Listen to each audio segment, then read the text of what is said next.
Hello, my beautiful ladies and gentlemen. And mostly, I want to say hello to my beautiful diamond beauty.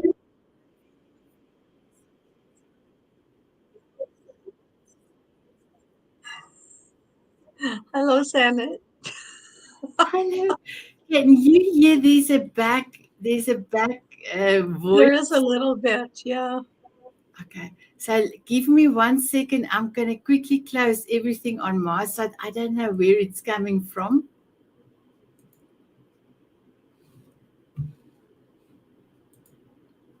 Okay, I will find out if I still can hear it. Okay, is this any better? I don't hear it anymore. Okay, No, yeah. it's gone. It's gone. Oh wow, amazing. Hello, my beautiful Alice. I am for today over the moon to have you here. So please introduce yourself and then I'm gonna play your video and then we're gonna take it from there. What do you think? I think this is wonderful. I'm ready. So I'm LS Kirkpatrick. I'm an 8-time international best-selling author working on 3 more books before the end of the year. And I help people get the value that they have inside of them out to the world, whether that's through finding their purpose, writing a book, or taking action on the purpose that they have. That is incredible. So, my beautiful Alice, I know of you for more than a year. We had a brief encounter on one of the groups I've joined, but I didn't stay longer on the group, so I lost contact with you, or never talked to you one on one. Just saw you in the group aspect, and then I joined another group in April, and then in August, you said, "I think you and me has to meet," and my goodness, I was like, I never met somebody exactly like me. And now I've met somebody exactly like me. So when you send me this video that I'm going to show, I laughed because I have done exactly some of these things, not the same, but there was a song of somebody that was playing in the shopping center. I asked somebody to take a video. This person didn't even know me. I started to dance and I sent the person greetings and I said to the guy, "Thank you for taking the video." I sent, and it's exactly, we do a lot of things the same. That What we do. childlike happiness, that childlike wonder is like amazing. And must I just tell you something? I am standing today, but I want to show you. I am not like your best friend. I am. In real life, I am, but now look here as well on the camera. When you send me that video, I literally stood up, bring my table up because my table can go up and down. And I was dancing with you while you show me the video. So I hope you're going to enjoy your video I specially made for you. And you will see the video that you have sent to me. Are you ready for your video? I am so ready. I want to see Here what we go. happens. Here we go.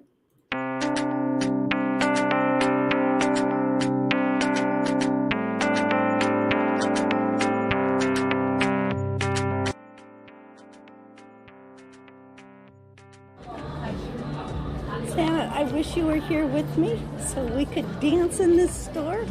Look how cute it is. Isn't it just cute? Look at this.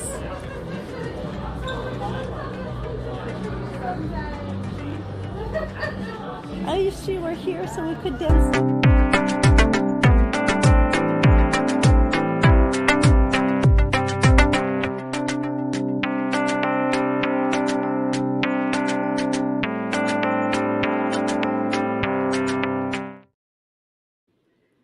Did you love your video?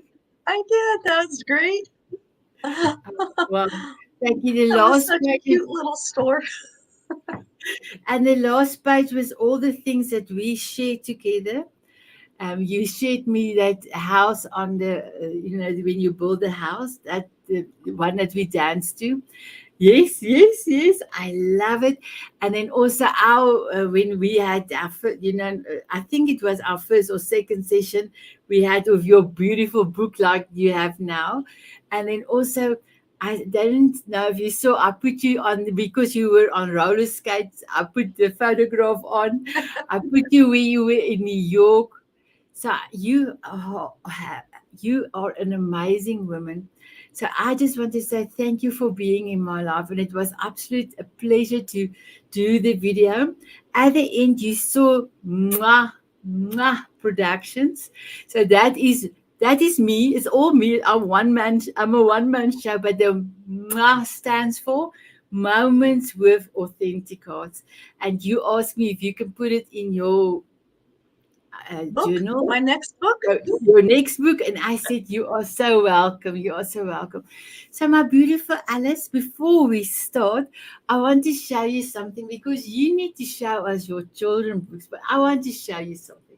So, for Okay. me, I have a whole family here. This one is Sky. Can you see? This Excellent. is the little brother of Sunny. Let me just get Sunny out. This is Sunny. Oh my. Sunny. So this is my grandson Xander, but it's Sunny. This is his little brother Sky and a Zayden. And then both of them have a granny. Look at the grey hair.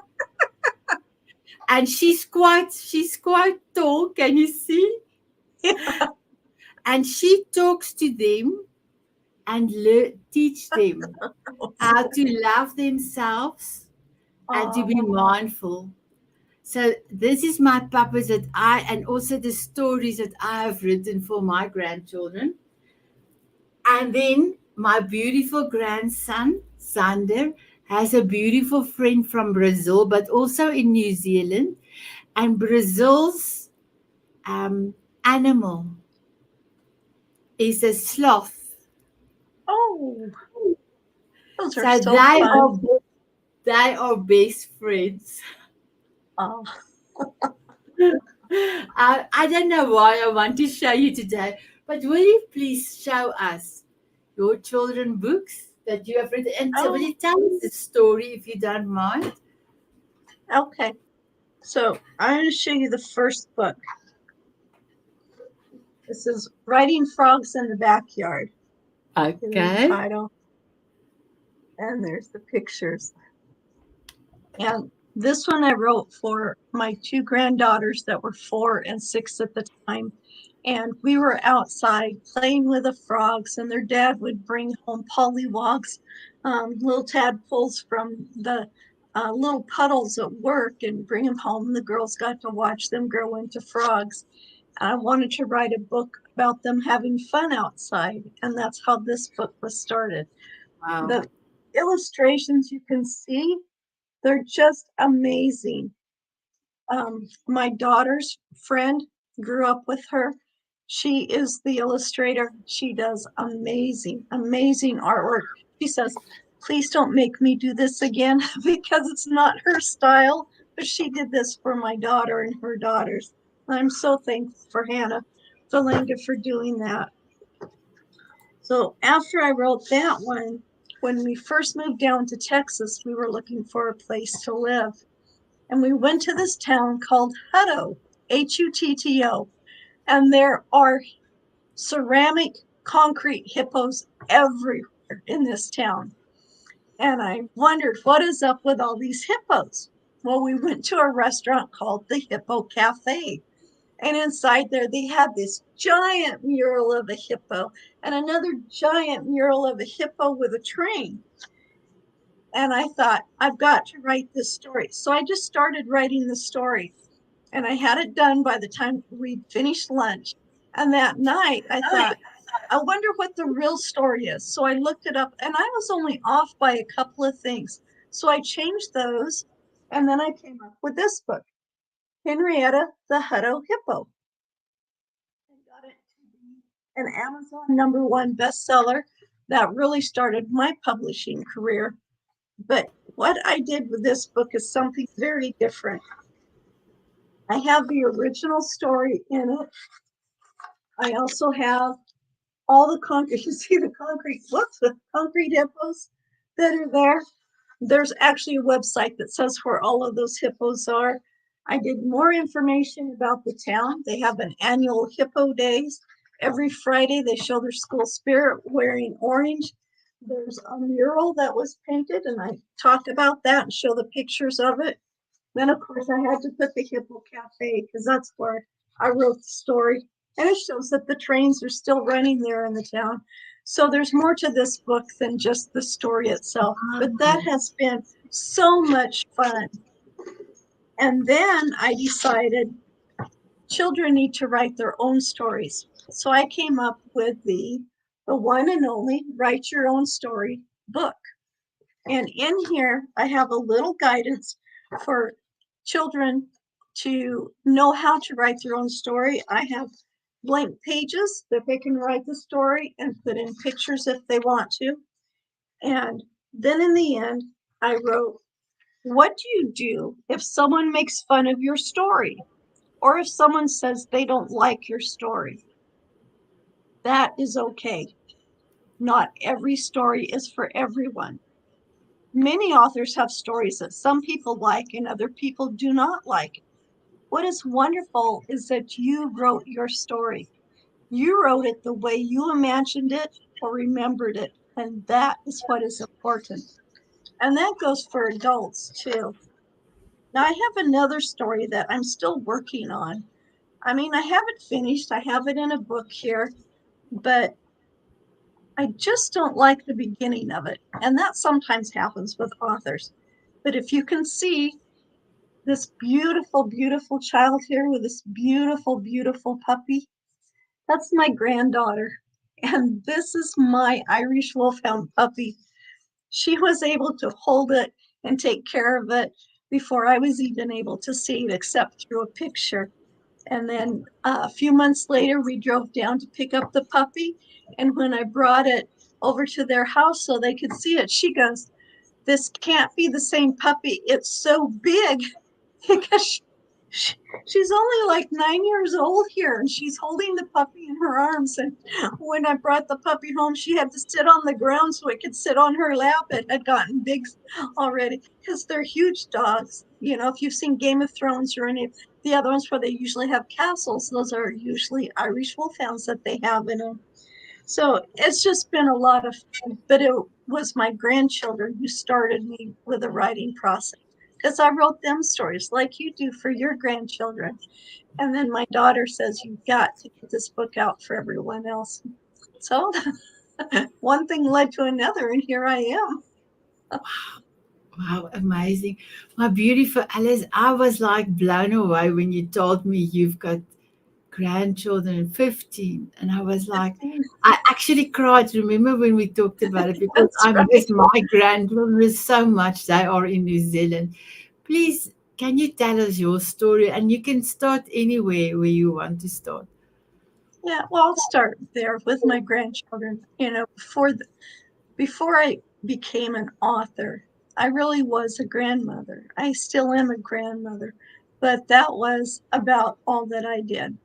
You know, I spent 40 years doing genealogy and did some legacy books and helped other people get their genealogy done and guided people so they could do the research and stuff on their own. Um, but I never really pursued my dreams.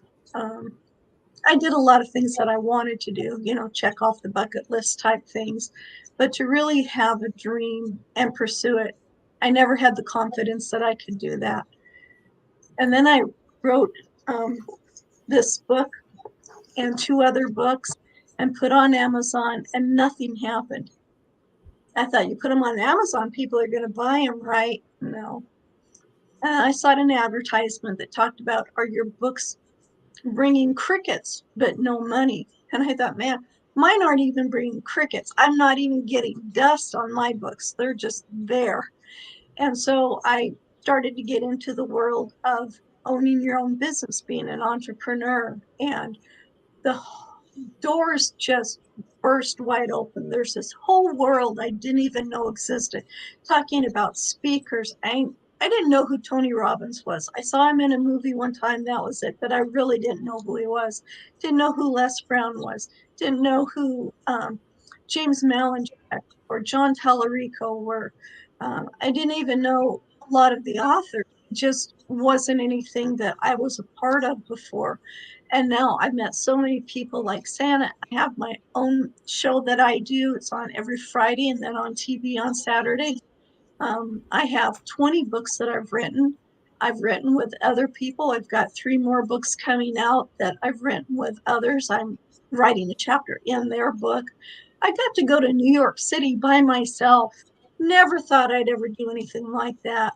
And part of it was because that was for other people, not me. And I grew up with that. That's the way my parents thought. Those things are for other people, not us. And I thought, why aren't they for us? Why not me? These are things that I would love to do. One thing I want to do is play piano at Carnegie Hall in New York. Why can't I? Well, I can. So I'm setting things in motion to do that. It was mindset. And I'd never even heard of mindset. I never heard about the subconscious that controls the conscious mind. You know, all those negative things put into your brain that tell you you can't, you're not good enough, you're not worthy. That was the thing I grew up. I always felt I was not worthy. And it's all a lie. And the legacy I want to leave with my grandchildren is that they are worthy, that they can do what they want to do, to dream big and go after those dreams. And by me achieving my dreams and going after them, I've set a precedence for them. And they're actually proud of me. They talk about me in my books, and it fills my heart because I want them to know that they're more. The golden nugget that I share all the time, and I will keep sharing this, is you are valuable, you are worthy, you are enough, and you matter, because it's very true. There's no one else like you. There will never be anyone else like you, because only you have made the choices you have made. And that makes you so unique that only you can give what nobody else in the world can give. And that's what the world wants to hear. They want to know about you. I love it. I love it. And you know, when you said your children and grandchildren are so proud of you, that's the same with me. My grandson is so proud of me. He said, Omi, he calls me Omi Nanny. You are a TV star. You are world famous. And I said, yes, and you as well, my little one, because I tell everybody, wasn't it for you, I would have not lost the weight. And he said, Omi, I'm a columnist. I said, you are a columnist? Yes, I'm a famous columnist. And I said, he's 8 years old. I said, okay, Omi doesn't know what you mean. He said, Omi, I am in your beautiful Diamond Moment magazine. I've got my own article. I'm a columnist. I love it. Oh wow. Amazing, amazing. I feel so good because you know, Alice, there's a lot of seasoned. You can now see I was looking for the right word. Seasoned people. And I maybe I want to go women that think when they get to 50 they are over the wall. I don't think it's English saying, but that's a saying in South Africa, and Afrikaans is a saying like that. Oor die muur is the Afrikaans saying. And you know, I am 58. I love my life. I love wearing hats. I don't have any shoes on, but I have a most beautiful dress on. I've got my pearls on. I love to be me. I love to do stuff. But what, and you are also an example of seasoned, beautiful seasoned women that have 15 grandchildren that can show them you never too old to do anything. Anything is possible. I want just to say congratulations at me. I am so proud of you. You are welcome to continue. Oh, that's wonderful. It's very true. I'm 65 years old. I finished college at 58 years old. Went back and got my degree because I started out, I didn't understand about college, and I was always told you go get a job, has good benefits, that's all you need in the world, and it's not that way anymore. It might have been that way when I was very young, but that's not how the world works now. And I remember being told, excuse me, when I was young, that never stop learning. And these were people who were in their 70s telling me, never stop learning. And I always remember that because when you stop learning, you stop living. And that's not a good alternative. So whether you learning a new song, learning how to crochet, learning how to paint, whatever it is you want to learn to do, to grow a garden, anything.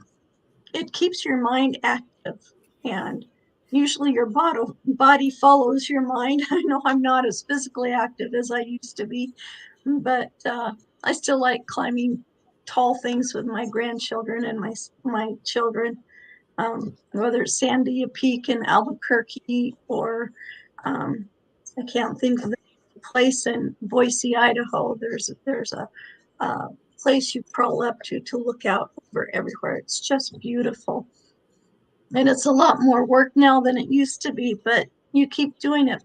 You want to be a part of your grandchildren's life, and you do what you can do. You don't want to overdo it so you're not able to do anything, but do what you can do, and don't be afraid to step out. I i look at fear as a hologram. We know that a hologram looks real, it can do amazing things, but it's not real. You can put your hand through it, it's not there. You can step through it, it's not there. So look at fear as a hologram. It's just there, but it's not real. And so you just step through it. Take that first step to something you want to do. Don't let fear hold you back. I've heard the phrase about there's one place that is full of dreams and visions that people have. It's called a cemetery because they never did anything with it. And it stays there. And once it's there, you can't get it back. So do it now. You're not too old. You're not too young. And you find somebody who is doing something that you want to do, and you learn from them. And it's okay if 100 other people are doing it because, like I said before, you are unique. And the way you think about things and the way you're going to do things is going to be different than those other 100 people. So don't let that intimidate you. I'm never going to be as good, because you're right, you're not. You're going to be you, and you're going to be the best you that's out there. And that's going to be better in that respect. Don't compare yourself to others. That's a big trap, big, big trap. And it's a trap that takes you nowhere, because then it's like, well, I'm not as good as them. I haven't reached that yet. I haven't done that. It's like, that's okay, because that was their journey, not yours. Learn from what they did and take it to your journey and go on. And we're all here to help each other. I have, uh, I think it's either 5 or 6 week program. I have 2 programs on my website that one of them is called Finding Your Me, and it's helping you find your purpose. What is it that really excites you, that really lights you up? And then we go on to act upon that purpose. Okay, now you know what you really want to do, what you really love to do. How do you continue from there? And so we go on with that. Um, it's a wonderful journey. If I wouldn't have written that book to my granddaughters, if I wouldn't have listened to my daughter say, you got to get this published, if I wouldn't have done this or that, I wouldn't be where I am now. Who would have ever known I would have my own show too, like you do, Senate? I mean, I never thought of myself doing that, but I love it. I love it because I bring value to people and I enrich their lives. And that's what I want to do, is encourage you, enrich your life, help you live a better life. And that's what I want to leave with my grandchildren and my great grandchildren, to keep passing on, to not believe the lies and things you've been told, but to go after what you want to do, to be the best you. And every day we're a little bit better than we were yesterday. I love it. I love it. So Alice, thank you so much. Oh, thank Is there you. something that you can tell us that you were? I know you said when you were younger you believed that go and get a job with good benefits is good, and all the things that you have learned on your way. Is there something? I know you gave us so many golden nuggets now as well. Is there something that you wanted to emphasize on a certain age, when it was a certain age, that when it was maybe difficult?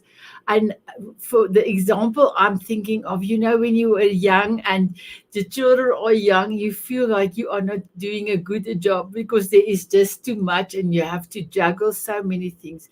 I don't know if you've got any wisdom that you can bestow on younger mothers Oh, that have yes. children. Of course, in my show, it starts out with, are you wondering if this is all there is to life? Wasn't I meant to do something more? Isn't there something more out there than what I'm doing? And the answer is yes. If you feel that way, then there definitely is something else out there for you. The biggest thing is don't quit. Don't quit. You can pause. Pause is a really good thing.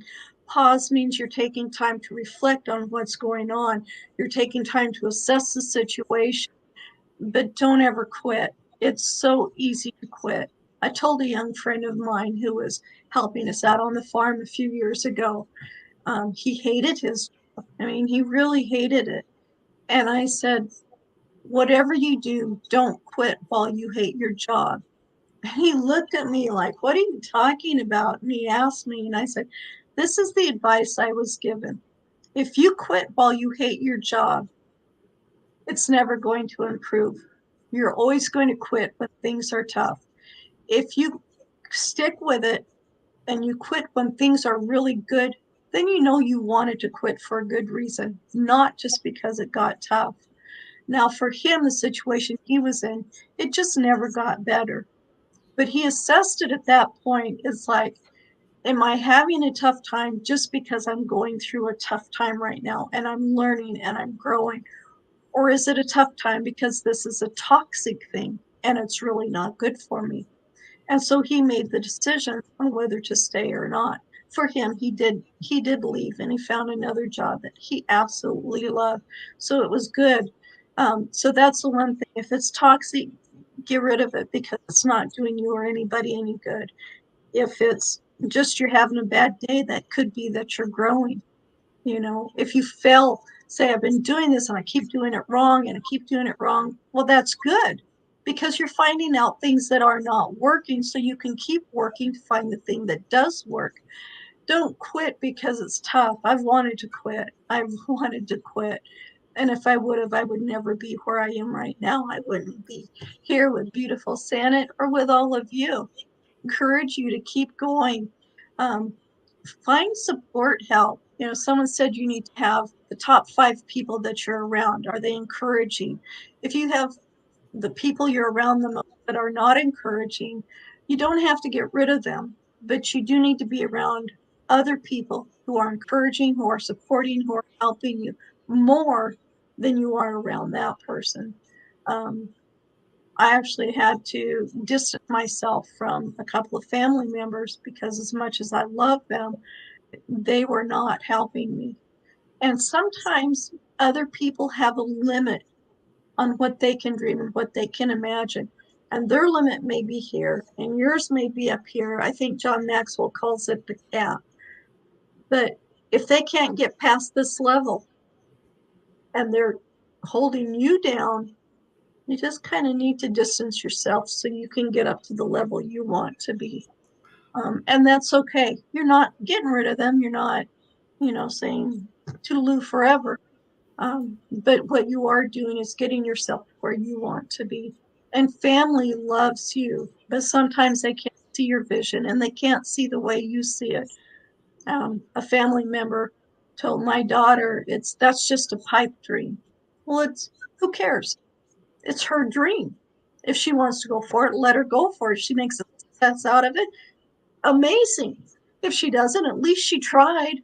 At least she tried to go for it and to see what she could do. And she's doing great. She hasn't stopped. She still wants the stream. Life gets in the way, and life does get in the way. That's the other thing. You're always going to have distractions. You need to make sure they don't prevent you from going where you're going. Distractions are going to happen. Just prepare for them, but just keep going. That's the big thing right there. Don't quit. Wow, I love it. And you know, my beautiful Alice, that's one of the things that I've learned as well. The last 2.5 years, I'm in my beautiful Diamond Beauty group every day.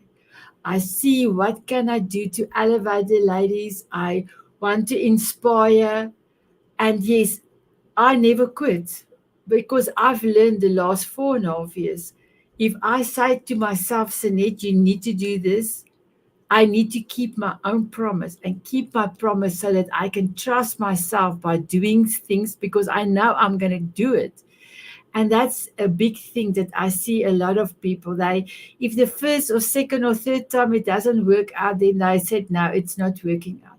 But did you ever stop and think, maybe just rethink the situation?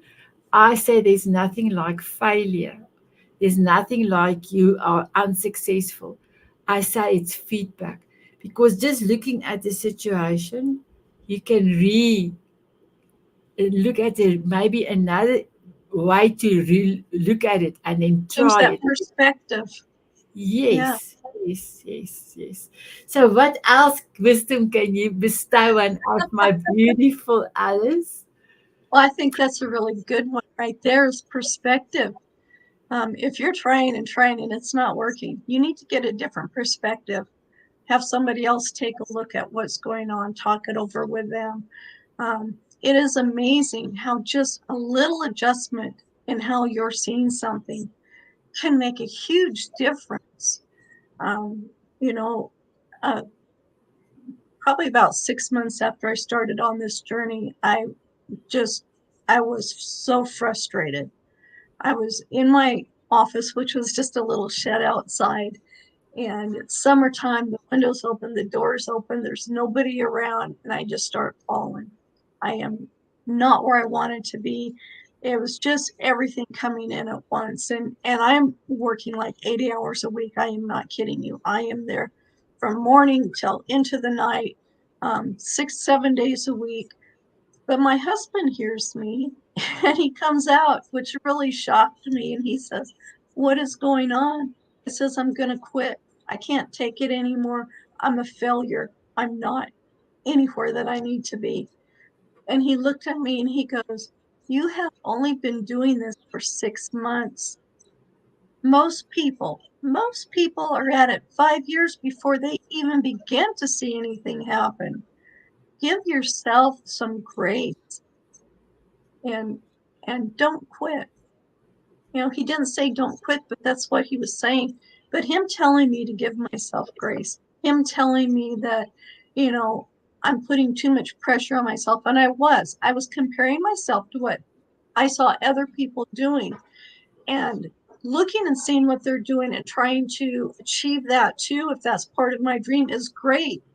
But comparing myself, that it's like, well, I haven't done this yet, and I haven't done that yet, and they've all done it, therefore I'm not any good. Well, that's very self-defeating. So what I did do was I took a week. It was really about 5 days, and I took that pause. Now that is not a stop. That is not a hard stop. That is not a quit and then restarting. A pause is very necessary because a pause gets you out of where you were and propels you further ahead. So in that time, I asked myself, am I doing what I started out to do? Have I taken a detour or gone down that endless rabbit hole that you can never get out of? You can't say never because you can get out of it. Have I let all of this negative thinking cloud my judgment and what I want? And I had discovered that I had taken a detour. I was going after other things that people said I should do instead of going after what I originally wanted to. And once I rearranged everything. I mean, I took everything off my walls in my office because I just needed a blank slate to not feel the pressure of everything. And I didn't throw things away. I put them all in a little binder. And then I was able to look and see, okay, why did I start? I loved writing books. I wanted to get my books out to the world. I wanted to learn how to run a business. Okay, so what have I done in the 6 months' time to do that? And when I looked at what I had actually accomplished, I was shocked. I couldn't believe what I'd done.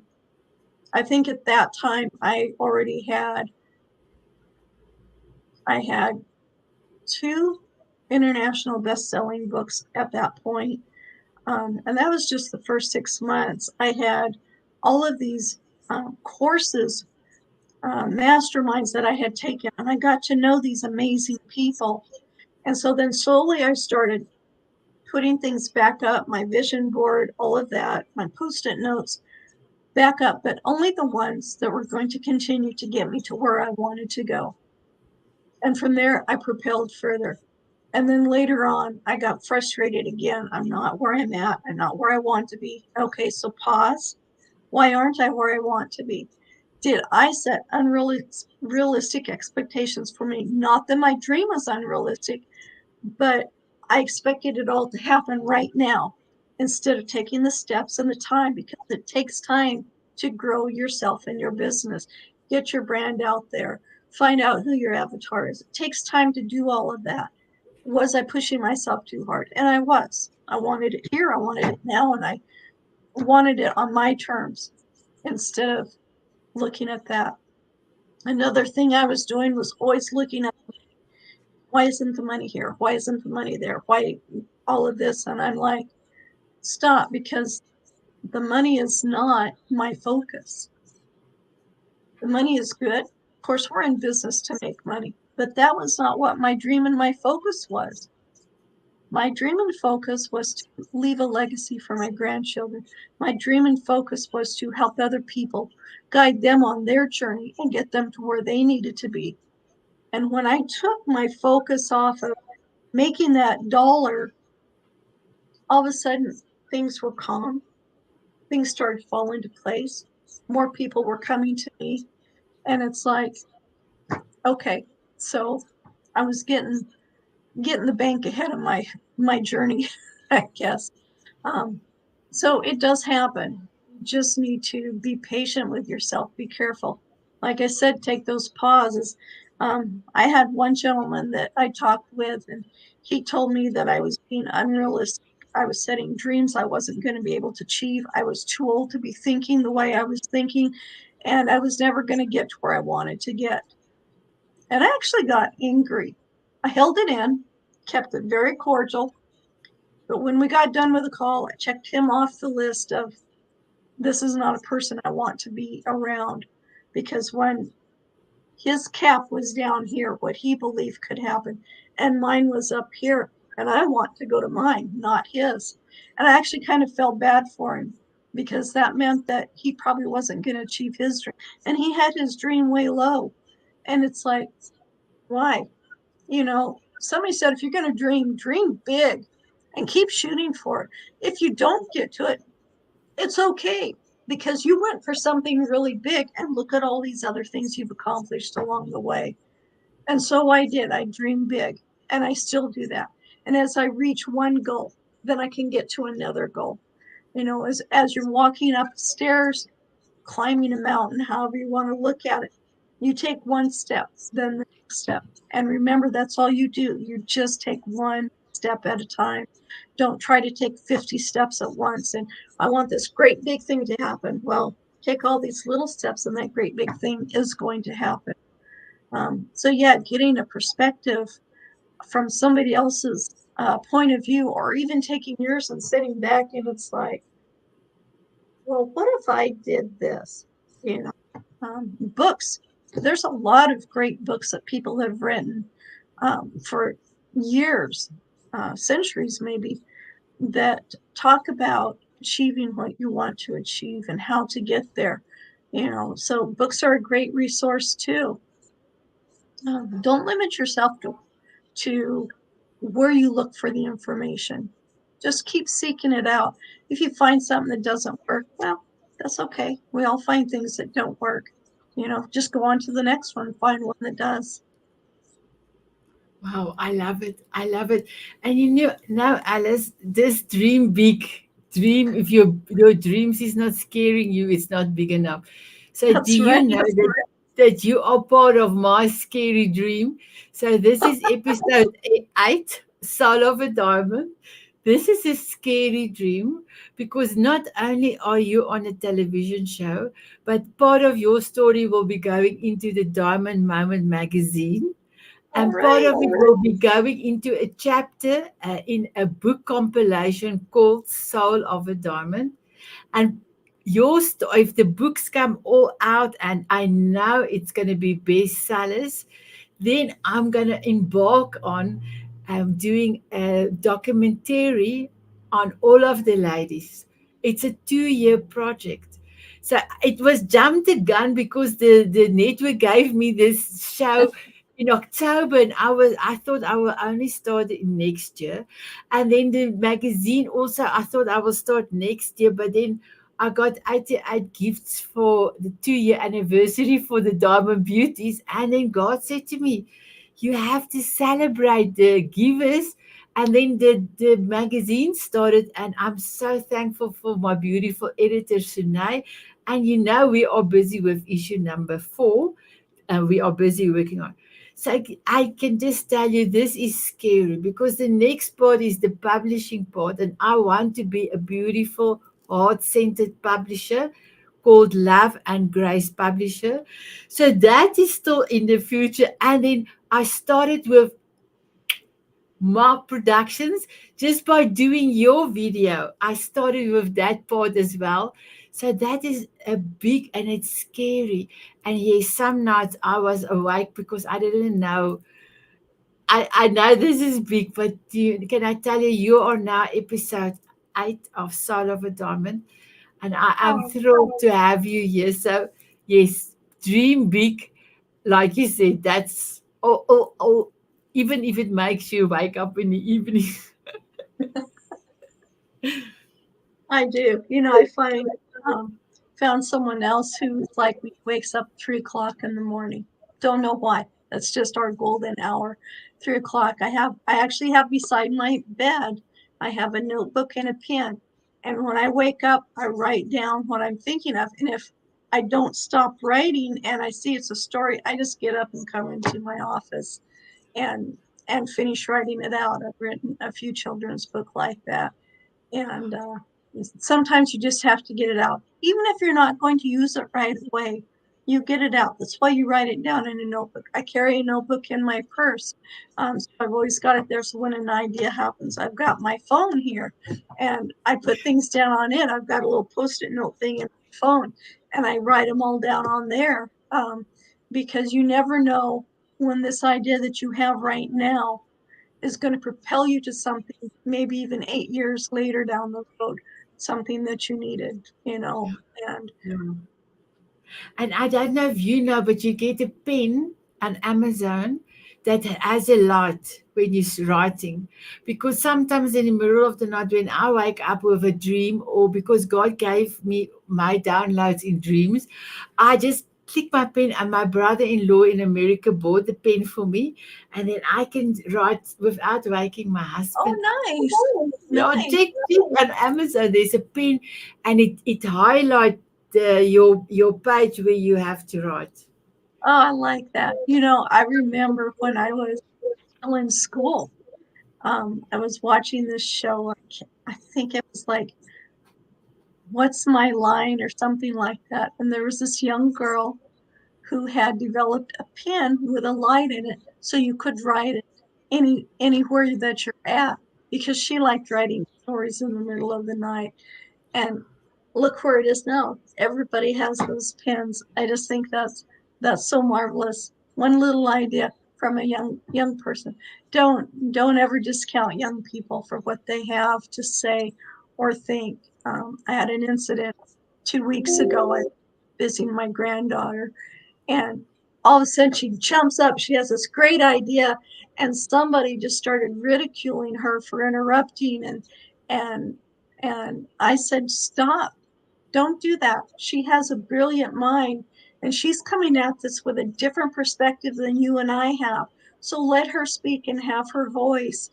And she did speak, but by then she was so intimidated and so hurt that she didn't have the same enthusiasm and whatever it was that she wanted to say. So I know she was holding back. And we don't want to do that to young people. We don't want to do that to older people. Even if you don't agree with what they say, let them have their voice, let them say it, and then you can talk about it. You can say, well, that really isn't relevant, and here's why it's not relevant. Or that's a good perspective, but it doesn't fit here if you disagree with it. But don't ever discourage them, especially our young people. Don't discourage them from speaking out, because then they're always going to hold their voice and they're not going to see their potential. I totally agree because I asked my grandson, okay, Xander, you wanted me to talk about friendship this month. And he said kindness, Omar, and helping each other. So I got all the pictures and I sent it to his mom and said, is that what Xander? Is that what? And he said, tops, Omar, tops. So now, and I said to okay, I spoke to you in 2 days ago. I said, Xander, what you must tell me now what we need to talk about next month. Oh, Omar, the moon and the sun and the planets. Oh, come, my All son. right. Okay, you and I have to do a picture this time, and then I will have almost picture by this weekend. He told me, and he was so excited because he's going to talk about the planets, but planets like the planets like. And I was so happy because that's one thing I've learned. As children and as adults, we were quiet. We were made quiet always. They always told us children are to be seen and not heard. And then even in our culture here in Africa or South Africa, especially women, we really think we don't have an opinion. And I got my voice 4.5 years ago back. I love my voice. I was singing to somebody in a podcast just now, and I said, my husband says, don't quit your day job. I don't understand why he says that because I love my voice. I love my singing voice. I don't sing. I would make my grandbabies cry when I would sing, so I don't sing. Now I think I remember my family had a problem for me because I had a big stomach. So I just quickly want to show my transformation. Oh, I had quite a big stomach, and then when I was laughing, it sounded like a drum. It sounded oh, beautiful. It's my laughter out of my stomach sound very beautiful. But now the stomach is not there anymore. So my out of the stomach laughter sounds hollow, hollow, hollow. And first of all, my family said, please don't laugh out loud. Ugh, no, ugh, ugh. And I thought too my previous bad. would have said, maybe I will not. But now with my new self, I said, oh no, you will get your ears will adjust to my new laughter. Oh my beautiful Alice, Exactly. that's beautiful. We've got about 2 minutes. Can you believe our time have flew over this Yeah, so almost fast. over? Can you give us, you gave us your golden nugget, but what other advice do you have for anybody that is going to view this today or in the future? Don't believe the lies that you've heard in the past. Don't believe the lies that you're hearing now. And be kind to yourself. That's the biggest thing. We are our biggest critics, and we can be so hard on ourselves. Somebody said to me, if you're saying things to yourself you would not say to your best friend, you better stop saying them. And I realized that I was saying the most horrible things to me, and I needed to stop. And once you start saying the really good things to you, something amazing happens. Your brain here says, really? That's true? And you say it again and again, and it goes, oh, I like hearing that. I want to hear more. And so it starts changing, and everything about you changes to the fact that you become happier, more positive. You find that joy in your life. Um, I didn't believe people when they said, read affirmations every day. And it's like, but those are not true things about me. It's like, maybe not yet, but as you read these every day, they will become true. I am victorious. I am a warrior. I have a voice. People do want to hear what I have to say. I am courageous. I can do what I set out to do. And and I have a journal that I did. It's a 35-page journal, and I do write in it. This is what I'm writing in now. And in there, I think I have over 300 affirmations in the back. Let me see how many I've got here. I was surprised that I had come up with that many. Um, yeah, 365 affirmations, one for every day Wow. of the year. And you can Wow. see they're all different on each page. And it says, I'm mentally tough. I'm debt free with multiple streams of income. I am a smart saver of money and brilliant investor. I am a leader and not a follower. Although it's okay to be a follower if you're following someone who is further ahead than you are and you're learning from them. I am a woman of great influence and well connected. I am a child of God and see his greatness in me. I am strong, powerful, and bold. And it just goes on and on. And some say, like, my inner wisdom guides me through every waking moment. I easily decipher what is right or wrong for me. Every day and in every way, my mind expands to encompass more knowledge about living a beautiful life. So, and you can find affirmations online too. You don't have to come up with your own. And I actually printed mine on some little cards, and then I go through those cards. And it just takes not even a full minute to read 150 affirmations to yourself, but you want your brain to get rid of the negative. In the Bible, it talks about capturing your thoughts. And the reason, and I've never understood that. I finally understood it this year. Can you believe it? 65, and I'm finally understanding this verse.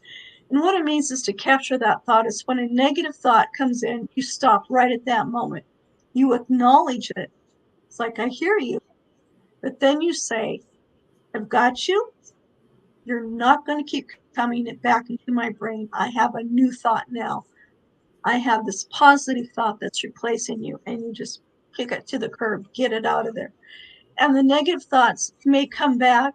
They might want to bring friends, but you tell them, no, I've got this new positive thought. You keep telling yourself the new positive thought. And eventually you're going to realize, oh, I don't think that negative thought anymore. Wow. And it's a Incredible. really great thing. I love it. So my beautiful Alice, our time is up, but I wanted to play the song I've written for Soul of a Diamond. Beautiful. It's not a song yet. I'm waiting for. I thought I will have somebody to sing it for me, but unfortunately, she didn't complete the assignment. I'm waiting for God to send me another beautiful voice.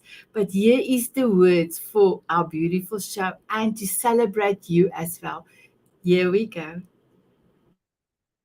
Moments of moving from here to there between the star and the moon's soft glare capture a glimpse of light so rare, radiant and shining, our hearts declare for the world to see in love's grand affair.